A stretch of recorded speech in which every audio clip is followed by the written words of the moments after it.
Yeah. Okay. We're here with Mrs. Julie Ward. She is a member of the European Parliament for the Labour Party, and she's member of the S&D group. And we are asking her, she is one of the great defenders of the rights of citizens in Britain, in the whole of Europe, but in Britain now in particular, particularly in view of these Brexit negotiations. So we ask Julie, what are you proposing for this negotiation which is going up and down? Yeah. Well, I put myself at the service of citizens. I was elected by the citizens of the northwest of England, and given the responsibility, in fact, on the Culture and Education Committee for citizenship, which is interesting. I think that was probably in the context of education policies, but actually citizenship is a really important core value for people in Europe, and British citizens who were born into the European Union are very concerned to keep their citizenship.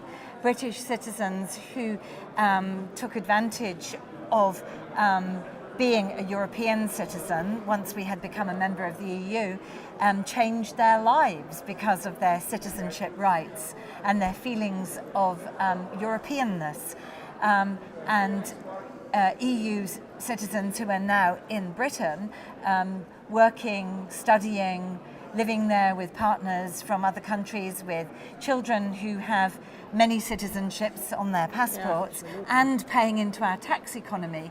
These are all people who I want to work with and for, because I'm a European too, and the way that I do politics generally is to engage with the stakeholders. And I think it's really important that the stakeholders here are the people who are going to lose the most. And these are the people who have these complex citizenship identities, which have been given to them, enshrined in law, and which are now at risk. So that's where I'm coming from. Excellent. We have also with us Roger Casale, who is the president of the New Europeans and is fighting very intensively for defending the rights of Europeans in Britain and British in Europe. Roger, there was a letter today, as you know, sent by Theresa May to the Council, because Theresa May is participating to this summit today. What is your reaction to this letter? Can you describe what the letter was saying and what is your reaction to that? Well, the letter is a letter to EU citizens, EU 27 citizens in the UK, and UK citizens in the EU, telling them not to worry about their future status. My message to that group of people, which is 5 million strong, 3.4 million non-British EU citizens in the UK, 1.6 million UK citizens in the EU, is unfortunately, I think there is still cause for concern, because this letter doesn't change anything. This letter actually isn't to you, it's to the EU Council. What it's saying is, if we pretend to be nice to EU citizens in the UK, will you let us start talking to you about trade negotiations after Brexit? And I very much hope that the EU Council will say no.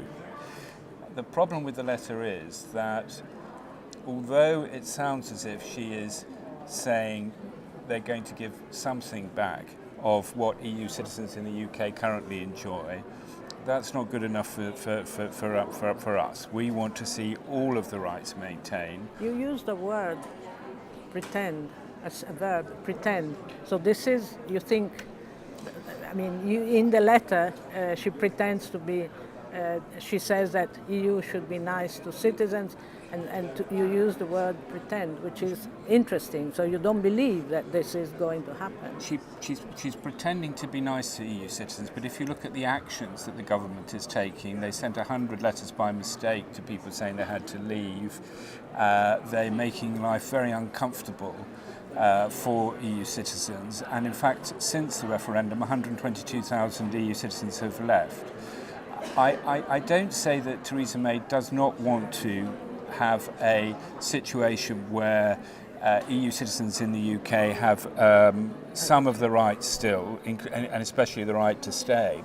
But what about the right to reciprocal health care? What about the right to vote in local elections? What about all the other rights that they have?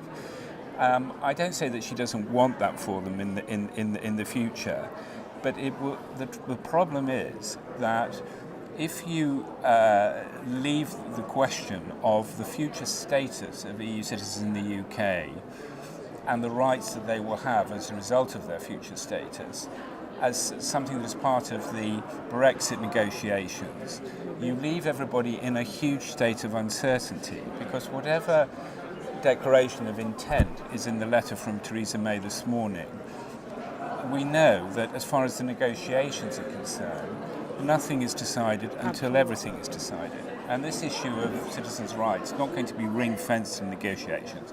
So what we're saying is that you need to take this issue of EU citizens' rights out of the negotiations altogether. And the British government should act unilaterally now to guarantee, well, they should have done it immediately after the election. We know that David Cameron would have done that and was stopped from doing it by Theresa May when she was Home Secretary. And this government is still not doing the right thing because they want to use EU citizens as collateral in the negotiations to get other concessions. And the letter this morning changes nothing. So we must step up our campaign. This is not an invitation to be complacent about the future for EU citizens in the UK, which is what the government would like it to be. It's quite the opposite. It shows you that Theresa May still wants to bargain with the lives of people and with their rights. She shouldn't be doing that. The government should give unilateral guarantees. And I'm very glad to say that that's exactly what the position of the Labour Party and all the opposition parties in the UK is, and the important committees in the Parliament. It's only Theresa May who is playing this bargaining game. Can I ask you another question? Yeah. I mean, what is your... do you have a dream of what is going to happen? I mean, if Brexit has to be concluded, I mean, how would you like to see, say, April the 1st next in 19? So what is going to... I think that things are going very badly. I mean, and that is quite obvious. The fact that the withdrawal bill has in the British Parliament has now been delayed, and we don't know when it will in fact come to the Parliament, shows that the government is in a mess about this. I suppose what I would like to see is that that the rights that people already have are their rights going forward. There should be no watering down of any rights. I mean, I get really sad when we talk a lot about, other rights, but we don't talk about citizens' rights. And when we talk about the single market, we talk about the rights of, if you like, goods. So tins of meat crossing between borders and being, and part of the trade agreements. So a lot of what it seems to me is happening is that a tin of meat would have more rights than a person. And that can't be the way that we should be in the 21st century in a civilized society in Europe. We have to put people first. People should be coming before all the conversations that happen about trade and about money, because it's people and people's lives that are at stake. And people don't, so many people, I get hundreds and hundreds of people writing to me because they are so distressed about British people. Yeah, well, British people writing to me, but also people from the EU countries writing to me because they feel that their lives have been put into, their lives have been completely uncertain now. So their well-being is at risk, people's well-being is at risk. Their relationships with the rest of their family are put into question. So where we have, contemporary European families made up of many different nationalities with all sorts of family interests or business interests or leisure interests in different countries, where people might want to, in the future, for example, look after their elderly parents, and that might mean, understanding that you could have rights to family life. These things are not being safeguarded at all, because there's always, Theresa May says, well, I'll shift a little bit, and so we'll have settled status, or I'll shift a little bit and say we can have some concessions on that. But actually, we shouldn't be starting from that position. We should be starting from the position which is that all the rights that are currently enjoyed should be the rights that we have going forwards. That should be the case. The idea that Britain also needs some of the brains who are exported from Europe. But that's still not. Yes, we do. Yes, brains, we do. Skills, we need all that. But actually, what we need to do first and foremost is to actually take an ethical, moral view about this, which is about people. It's about the expectations that citizens had when they took decisions about where to be, where to live, where to reside, where to work, where to study, who to fall in love with, who to marry, the children that they have, the schools that their children go to. And let's be clear, we're talking about the 3.4 million EU citizens in the UK and the 1.6 million British people who are probably in the EU who are here now. What happens in the future is a separate issue. As far as people who are here now is concerned, there should be nothing to negotiate. You simply say, these people are here, the situation continues, the status quo will continue with them, and we will guarantee that. Otherwise, what you're doing is you're saying, we're going to take away all of your rights and give some of them back. Which ones should we give back? Let's negotiate over that. And that is completely the wrong thing to be doing.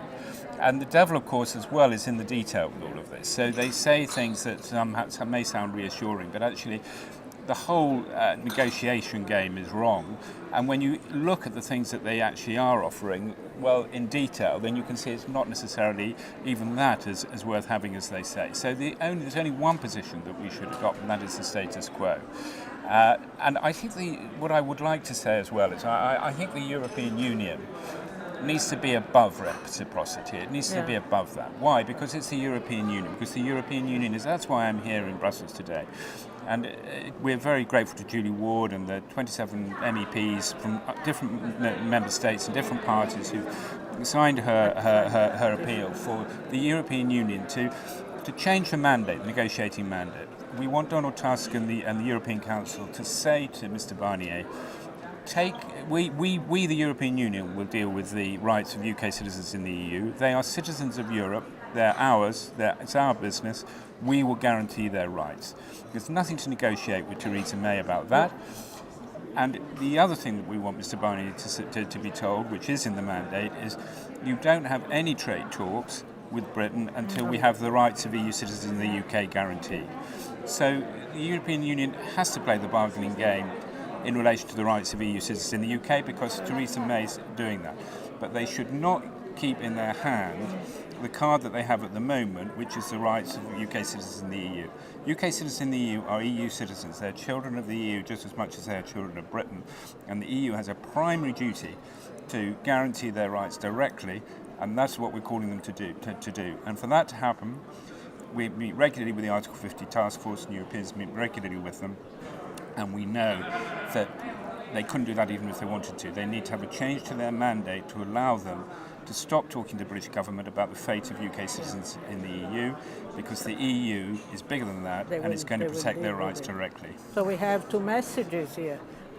The citizens first is a very important message came out of this little dialogue, but also back to the drawing board. It seems to me a little bit, or changing the... No, because we've never said anything other. This is what we have said from day one. Citizens. Citizens must come first, and the rights must be respected. But I think what we have to do is we have to keep saying it. We have to keep saying it to more people.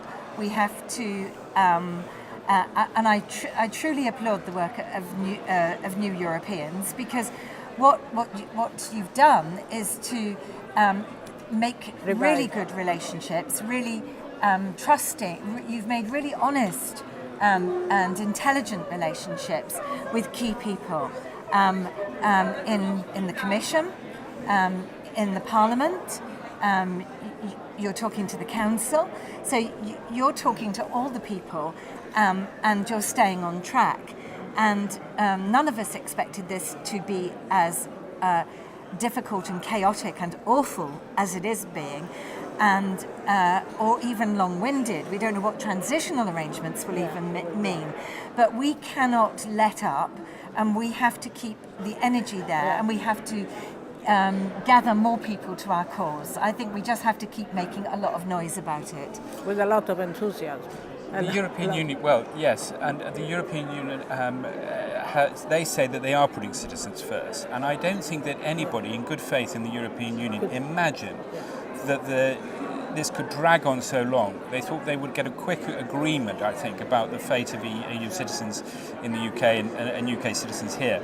But it is going to drag on. It's going to drag on and on and on all the way to the end. And so the European Union, if it wants to put citizens first, it's got to recognise that this is going to drag on, and if it drags on, they're going to leave those lives in limbo, people in a state of anxiety, people not being able to sleep at night, not being able to arrange their affairs. It's not fair. So I think given that they haven't had a quick result on EU citizens' rights, the EU needs to do the right thing now, and it needs to give unilateral guarantees to the UK citizens, and I think that will break the decalogue. I know it's not going to make Theresa May by itself give the rights to EU citizens in the UK, but this current strategy isn't working either. So the EU needs to step up to the mark, say we're bigger than that, this is dragging on much too long. We can't leave the lives of British citizens in the EU in limbo any longer. We're going to, and if they do that, we also argue that is starting to impact on the human rights, because Article 8 of the European Convention on Human Rights says you have a right to a family life. So if you leave people in a state of uncertainty for a prolonged period of time, you can start to make the legal argument, and it's something we're also looking at in terms of legal challenges, that there's a violation here of we don't want the European Union to find itself in the position where it is violating Article 8 of the European Convention on Human Rights, because it is not doing what is in its power to do. If it wants to do it, it can do it tomorrow, which is guaranteeing unilaterally the rights of UK citizens in the EU, and this is what we're calling for. Just 1 cent. So you hope that the Council will give an answer tonight? We want the Council to change. I think the answer the Council can give tonight is the letter from Theresa May is worthless, which it is, and that they're not going to open the next round of negotiations because these issues are not settled. And after that, what we want the Council to do is to change the negotiating mandate when they come to refresh the mandate, and to say to Mr Barnier and his Article 50 team, we don't want you to negotiate over the rights of UK citizens in the EU. We will take care of that directly, and then carry on as you were. Excellent, excellent. Okay, thank you very much. Thank you. It was very good, and we hope that the message goes through. Thank you for what you said. Thank you very much. Thank you very much. Yeah.